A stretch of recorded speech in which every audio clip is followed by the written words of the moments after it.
हाँ, आज हम स्टडी करेंगे रेट ऑफ रिएक्शन को अफेक्ट करने वाले फैक्टर। ठीक है, तो factor affecting the rate of reaction, अभिक्रिया की जो वेग है उसको प्रभावित करने वाले अपने पास बहुत सारे कारक हैं। इनमें से कुछ कारकों का आज हम अध्ययन करेंगे। सबसे पहला जो कारक होगा रेट ऑफ रिएक्शन को जो अफेक्ट करता है वो है अपने पास नेचर ऑफ रिएक्टेंट। और नेचर ऑफ रिएक्टेंट के साथ साथ कंसंट्रेशन ऑफ रिएक्टेंट भी रेट ऑफ रिएक्शन को अफेक्ट करता है। साथ ही एक टेम्परेचर बड़ा इंपॉर्टेंट फैक्टर है जो कि रेट ऑफ रिएक्शन को अफेक्ट करता है। एक नेक्स्ट अपने पास catalyst, pH of medium, nature of solvent, radiation effect and surface area of the reactant. तो ये सभी फैक्टर क्या करते हैं, रेट ऑफ रिएक्शन को प्रभावित करते हैं। अब इनको अपन डिस्कस करते हैं वन बाय वन। तो first we take nature of reactant. Nature of reactant कैसे अभिक्रिया के वेग को प्रभावित करता है, तो कहा जाता है कि ज़्यादातर जो आयनिक रिएक्शन होती है वो फास्ट होती है। आयनिक रिएक्शन फास्ट होती है, उनकी अभिक्रिया की जो दर है वो तेज़ होती है। जैसे Ag+ ion Cl- ion reaction करके AgCl बनाते हैं, तो ये एक आयनिक अभिक्रिया है। तो आयनिक जो अभिक्रिया होती है इनमें रेट ऑफ रिएक्शन क्या होता है, फास्ट होता है। एक होती है अपने पास जैसे ऑक्सीकरण अपचयन अभिक्रियाएं, और ये जो ऑक्सीकरण अपचयन अभिक्रियाएं होती है वो आयनिक अभिक्रिया की तुलना में थोड़ी मंद गति से होती है।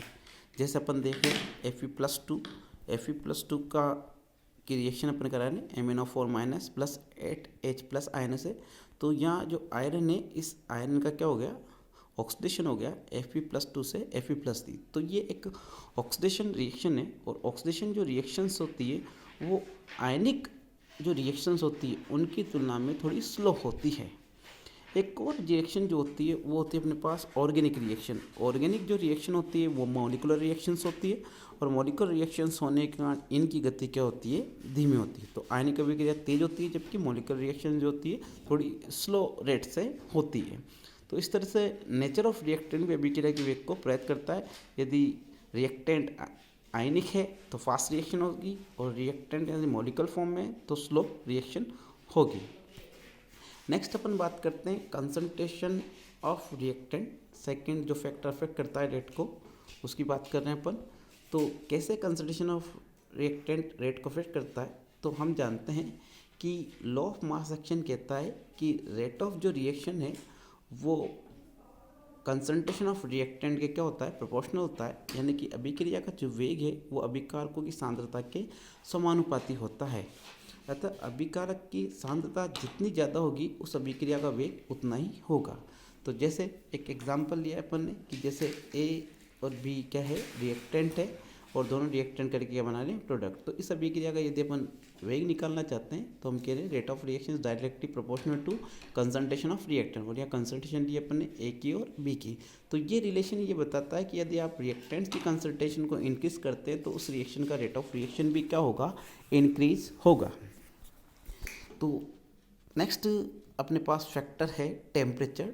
टेम्परेचर के बारे में कहा जाता है कि ज़्यादातर अभिक्रियाओं का टेम्परेचर बढ़ाने पर रेट ऑफ रिएक्शन भी क्या होता है, बढ़ता है। तो कहा जाता है कि ताप बढ़ाने से अभिक्रिया का वेग बढ़ता है, और यह पाया जाता है कि ज़्यादातर 10 डिग्री सेल्सियस यदि अपन ताप बढ़ा दें किसी अभिक्रिया का, तो उस अभिक्रिया का जो वेग है वो 2 या 3 गुना बढ़ जाता है। ठीक है, तो ज़्यादातर रिएक्शंस में टेम्परेचर बढ़ाने पर अभिक्रिया का वेग क्या होता है, बढ़ जाता है, और अभिक्रिया का वेग डबल या ट्रिपल हो जाता है। इसको अपन और मोर डिस्कस करेंगे लास्ट में। कहा जाता है कि लेकिन कुछ अभिक्रियाँ ऐसी भी होती है जिनका ताप बढ़ाने पर अभिक्रिया का वेग क्या होता है, कम हो जाता है। जैसे NO नाइट्रिक ऑक्साइड की रिएक्शन यदि ऑक्सीजन से कराते हैं तो नाइट्रोजन डाइऑक्साइड बनता है। इस रिएक्शन का यदि आप टेम्परेचर इंक्रीज करते हैं तो इस रिएक्शन का रेट क्या हो जाता है, कम हो जाता है। नेक्स्ट फैक्टर की बात करते हैं अपन, और नेक्स्ट फैक्टर है अपने पास कैटालिस्ट। कैटालिस्ट के बारे में कहा जाता है कि ये वो रासायनिक पदार्थ होते हैं जो अभिक्रिया में मिलाने पर अभिक्रिया के वेग को परिवर्तित कर देते हैं, उत्प्रेरक कहलाते हैं, और स्वयं क्या रहते हैं, अपरिवर्तित रहते हैं। तो कुछ अभिक्रियाएं ऐसी है जिनमें अगर अपन उत्प्रेरक मिला देते हैं तो उन अभिक्रियाओं का रेट क्या हो जाता है, बढ़ जाता है। जैसे एक एग्जाम्पल की बात करें अपन, पोटेशियम क्लोरेट है। पोटेशियम क्लोरेट विघटित होता है, विघटित होकर क्या देता है, ऑक्सीजन देता है। तो ये जो अभिक्रिया है बिना उत्प्रेरक की उपस्थिति में, इस अभिक्रिया का वेग क्या होता है, थोड़ा कम होता है। लेकिन यदि आप पोटेशियम क्लोरेट में मैग्नीज डाइऑक्साइड मिला दें उत्प्रेरक के रूप में, तो इस अभिक्रिया की दर बहुत तेज आती है और अधिक मात्रा में बहुत तेज़ी से ऑक्सीजन बनने लग जाती है। तो ये था अपने पास कैटालिस्ट का इफेक्ट। कुछ कैटालिस्ट ऐसे भी होते हैं जो रेट ऑफ रिएक्शन को क्या कर देते हैं, कम कर देते हैं, अभिक्रिया की गति को क्या कर देते हैं, मंद भी कर सकते हैं। तो ये अपने पास था कैटालिस्ट। नेक्स्ट बात करते हैं अपन, तो नेक्स्ट है अपने पास पीएच ऑफ मीडियम। कहा जाता है कि माध्यम की जो पीएच होती है वो भी अभिक्रिया के वेग को क्या करती है, प्रभावित करती है। और ज़्यादातर वो अभिक्रियाएं जो जलीय माध्यम में होती है वो पीएच पर क्या होती है, डिपेंड होती है।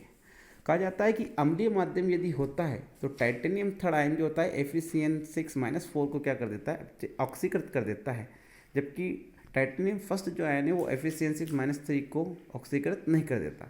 ये जो फर्स्ट अभिक्रिया है कहा जाता है ये अम्लीय माध्यम में होती है और सेकंड अभिक्रिया जो अम्लीय माध्यम में नहीं होती। इसी प्रकार यदि अपन माध्यम चेंज करके क्षारीय कर दें तो फर्स्ट अभिक्रिया नहीं होगी, जबकि सेकंड जो अभिक्रिया है वो प्रोसीड होगी। तो अभिक्रिया के वेग को माध्यम की पीएच भी क्या करती है, प्रभावित करती है। नेक्स्ट बात करें अपन तो नेचर ऑफ सॉल्वेंट और मीडियम। नेचर, ठीक है, यहाँ अपने पास मीडियम की पीएच थी, यहाँ आपकी बात लेने अपन नेचर ऑफ सॉल्वेंट। तो नेचर ऑफ सॉल्वेंट की भी अभिक्रिया के वेग को प्रभावित करता है। कैसे करता है कि ज़्यादातर जो आयनिक रिएक्शंस होती हैं, आयनिक रिएक्शंस जो होती है वो पोलर सॉल्वेंट में तेज गति से होती है। लाइक डिजोल्व लाइक पढ़ा है अपन ने कि समान समान को घोलता है। यदि आयनिक अभिक्रिया होंगी तो उसमें आयन होंगे और पोलर जो रिएजेंट होगा उसमें भी क्या होते हैं, आयनिक अभिक्रिया को तेज गति से संपन्न करवाते हैं। दूसरी एक बात करते हैं अपन, जैसे आणविक अभिक्रिया होती है मॉलिक्यूलर रिएक्शन, और मॉलिक्यूलर जो मॉलिक्यूल्स जो होते हैं वो नॉन पोलर होते हैं नेचर में, तो ज़्यादातर ये नॉन पोलर सॉल्वेंट में तेज गति से होती है। तो नेचर ऑफ सॉल्वेंट भी क्या करता है, अभिक्रिया के वेग को क्या करता है, प्रभावित करता है। अगर आयनिक रिएक्शन है और सॉल्वेंट की नेचर अगर पोलर है तो रिएक्शन फास्ट होगी। इसी तरह अगर मॉलिक्यूलर रिएक्शंस है और सॉल्वेंट की अगर नॉन पोलर लेंगे अपन तो अभिक्रिया क्या होगी, फास्ट होगी। अगर अपोजिट वर्क कर दे अपन इसमें तो अभिक्रिया स्लो हो जाती है। तो ये था अपने पास नेचर ऑफ सॉल्वेंट और मीडियम। लास्ट एक और अपन देखते हैं रेडिएशन इफेक्ट। रेडिएशन का क्या इफेक्ट होता है अभिक्रिया के वेग पर। तो हम जानते हैं कि कुछ अभिक्रिया ऐसी होती है जो प्रकाश की उपस्थिति में संपन्न होती है और ये ज़्यादातर कहलाती है फोटोकेमिकल रिएक्शंस, ठीक है। ये प्रकाश की उपस्थिति में होती है। तो प्रकाश की उपस्थिति इन अभिक्रिया के वेग को क्या कर देती थी, बढ़ा देती है। तो प्रकाश की उपस्थिति अभिक्रिया के वेग को बढ़ाती है।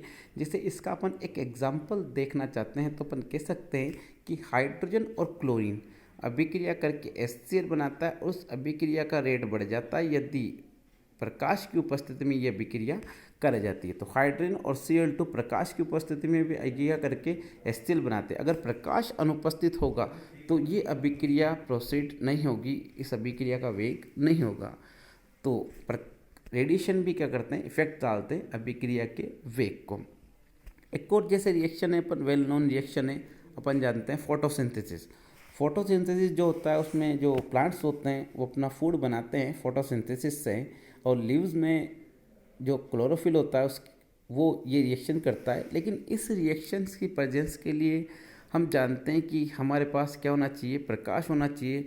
बिना प्रकाश की उपस्थिति में फोटोसिंथेसिस की रिएक्शन नहीं होती। तो फोटोसिंथेसिस कब पॉसिबल है, जब प्रकाश होगा, रेडिएशन होगा, तभी फोटोसिंथेसिस की अभिक्रिया क्या होती है, पॉसिबल होती है, अन्यथा नहीं होती। तो इस तरह रेडिएशन भी क्या करते हैं, रेट ऑफ रिएक्शन को अफेक्ट करते हैं। नेक्स्ट बात करें अपन तो एक और अपने पास है कि सरफेस एरिया ऑफ रिएक्टेंट। कहा जाता है कि रिएक्टेंट का नेचर देखा अपने, रिएक्टेंट की कंसंट्रेशन देख रही, अब अपने surface area of the reactant. तो कहा जाता है कि अभिक्रिया की जो गति है वो अभिकारकों की सतह के क्षेत्रफल के क्या होती है, समानुपाती होती है। यदि अभिकारक कणों का आकार जितना छोटा होगा उसका सतही क्षेत्रफल उतना ही अधिक होगा और अभिक्रिया का वेग भी उतना ही ज़्यादा होगा।